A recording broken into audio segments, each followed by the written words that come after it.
Well, yesterday marked International Day of Non-Violence. It's a reminder of the importance of promoting peace and non-violent conflict in terms of a 2007 resolution by the United Nations General Assembly. But as we mark this, we face a harsh reality.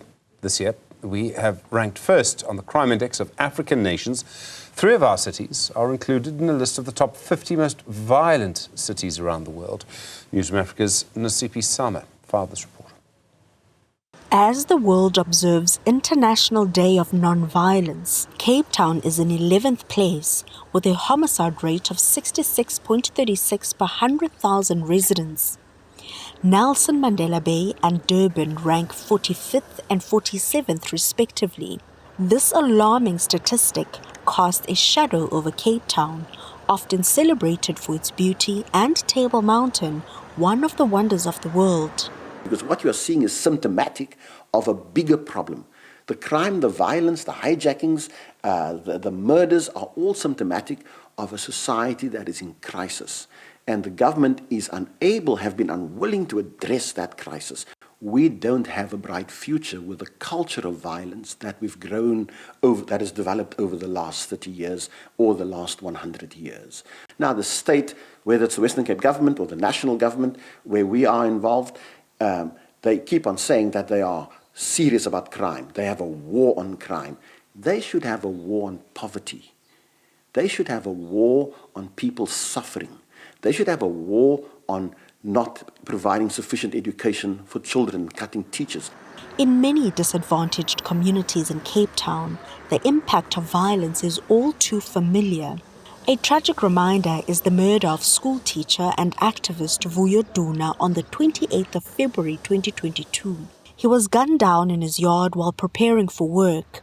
Before the Western Cape High Court is a former police officer and an ANC branch secretary who contracted a hitman to carry out the murder.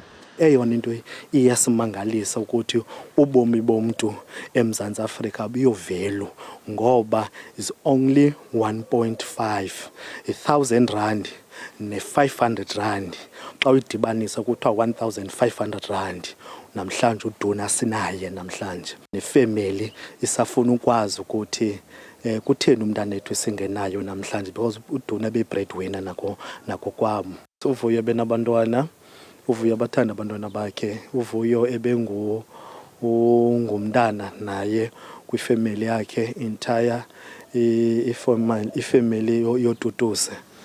Men are often identified as the primary perpetrators of violence. The Lukongolo Foundation is one of many in Philippi which aims to create a safe space for men, promoting discussions around masculinity and promoting non-violent behavior. Talk amongst ourselves with them. We also invite social workers on our space. We also invite law enforcement agencies. Standard, we have 160 young men between the ages of 15 and 25. Then we have more than 80, 25 and above of those that we run the support groups with.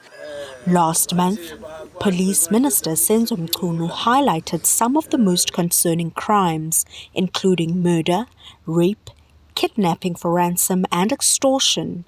Activists are now calling on government to be more intentional in fighting violence. For Newzroom Afrika on Channel 405, I'm Nasiphi in Cape Town.